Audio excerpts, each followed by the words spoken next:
Bom, pessoal, beleza. Então agora vamos fazer o seguinte, vamos dar continuidade a isso aqui.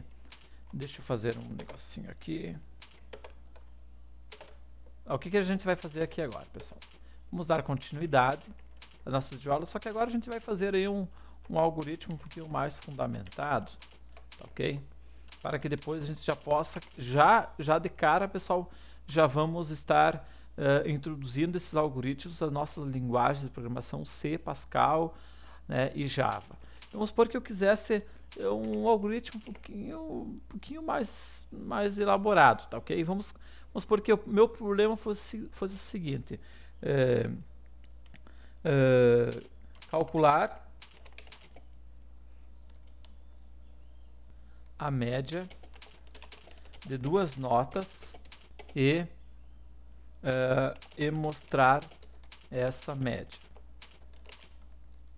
certo? Então, este é o meu problema. Então, vamos dar o nome desse algoritmo para... simplesmente vai ser média o nome desse meu algoritmo. Então, um algoritmo chamado média. Como é que a gente iria fazer essa estruturação então desse algoritmo? Como é que a gente pode introduzir então a lógica para solucionar então para criar então um algoritmo para a solução deste problema? Então, primeira coisa, pessoal, se você usar a lógica do pensamento, primeira coisa, para mim poder calcular a média de duas notas, usando o raciocínio lógico, eu saberia que você vai ter que primeiro ler essas notas, somar elas e depois calcular a média. Então, aí, pessoal, a gente começa a usar aqui a ordem de pensamento. Então, se você vier aqui, ó, e voltar aqui, ó, onde é que eu estou aqui? Lógica de programação. Aqui, ó, ordem no pensamento, certo? Então a gente vai ter que começar a implementar essas lógicas para que a gente possa construir esse nosso algoritmo. Então, primeira coisa que eu tenho que fazer, pessoal, eu posso calcular a média? Não, não posso. A primeira coisa que eu tenho que fazer o que é? Eu preciso saber, então, a nota 1 e depois saber a nota 2. Então, ler, por exemplo, a primeira coisa, ler a primeira nota, certo? Isso aqui seria a primeira coisa que eu deveria fazer, saber a primeira nota. Depois, ler a segunda nota. Tá, veja que eu já estou colocando ponto e vírgula, né? Tá? Depois que eu li, pessoal, essas duas notas aqui, o que tem que fazer para me calcular a média?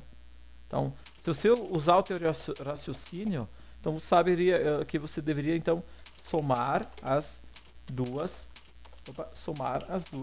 notas, porque você só pode calcular a média depois que você tiver a soma das duas notas. Então aqui simplesmente vamos dividir, né? Dividir a soma das notas por 2, tá ok? Muito bem, e agora por último nós vamos então mostrar a média, certo? Isso aqui, pessoal, é a ordem do pensamento que a gente deve implementar. Então, primeira coisa, ler a primeira nota, tá certo? Ler a segunda nota, somar as duas notas, dividir a soma das notas por 2 e mostrar a média. Se eu dividindo a soma das notas por 2, automaticamente eu tenho a minha média. Aí eu vou ter que mostrar esta média na tela. Agora, pessoal, vamos dar uma olhadinha aqui na nossa lógica de programação, aqui nas fases da concepção de algoritmos. Olha só. Entradas, dados que alimentam o sistema. Então vamos analisar aqui que informações que eu tenho como entrada. Ó.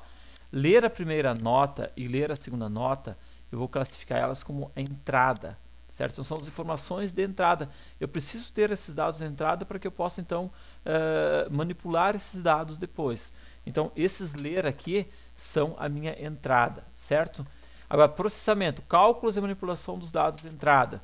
Então olha aqui, ó, somar as duas notas. Veja que eu estou processando então as notas de entrada, certo? Então isso aqui entra em processamento, isso daqui também entra em processamento, ou seja, eu estou processando uma informação, ou seja, dividir a soma das notas por 2. Isso aqui então é processamento, tá certo? Então isso aqui entra aqui em processamento, cálculos e manipulação dos dados de entrada. Então, eu estou manipulando aqueles dados de entrada, tá ok? Agora, o último aqui, então, o penúltimo, saída, resultado obtido do processamento dos dados. Qual foi o resultado? Mostrar média. Ou poderia, sim, colocar mostrar a soma das notas dividido por 2, tá certo? Mas aqui de uma forma, assim, bem no português mesmo, para vocês entenderem a ordem do pensamento. Se a gente fosse fazer, então, o nosso teste de mesa disso aqui, teste de mesa, como é que seria o teste de mesa? Então, ler a primeira nota. Vamos supor que eu li a primeira nota. Então, 5. Tá? Agora, ler a segunda nota. Vamos colocar aqui, ó, 7. Tá? Agora, terceira linha aqui, ó. Somar as duas notas. Então, 5 mais 7, quanto é que dá? 12. Certo? Agora, dividir a soma das notas por 2. Então, quanto é que dá 12 dividido por 2? Dá 6. Certo? Por último, mostrar a média. Então, 6. Opa! 6. Pronto. Está aqui o meu teste de mesa deste algoritmo. Claro, pessoal, aqui a gente ainda não está usando variáveis, nada, então está algo assim, ó, bem simples mesmo. Apenas que as pessoas possam começar a entender, então, o que é algoritmo e como usar, então, a ordem de pensamento para, na lógica de programação para conseguir criar um algoritmo para a solução de um problema. Certo? Bom, reparem que sempre depois do início eu estou começando a escrever aqui do lado. Isso chama indentação, ok? Que é para você organizar o teu algoritmo, o teu código, para que as pessoas possam então estar entendendo linha a linha o que está sendo feito. Então, à medida que o curso for andando, eu vou explicando melhor isso aqui para vocês, tá bom? Beleza?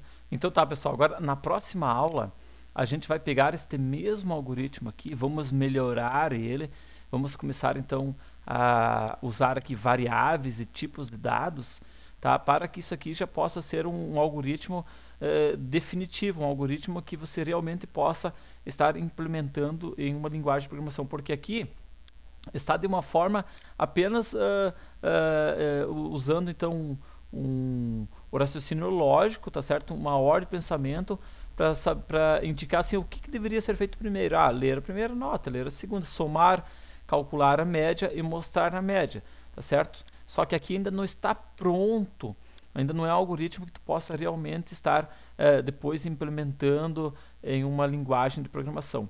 É isso então que a gente vai começar a fazer a partir da próxima aula, porque vocês vão começar a conhecer então tipos de dados e variáveis que você precisa desses tipos de dados, né, e variáveis para efetuar isso daqui, tá bom? Então até a próxima aula, tchau!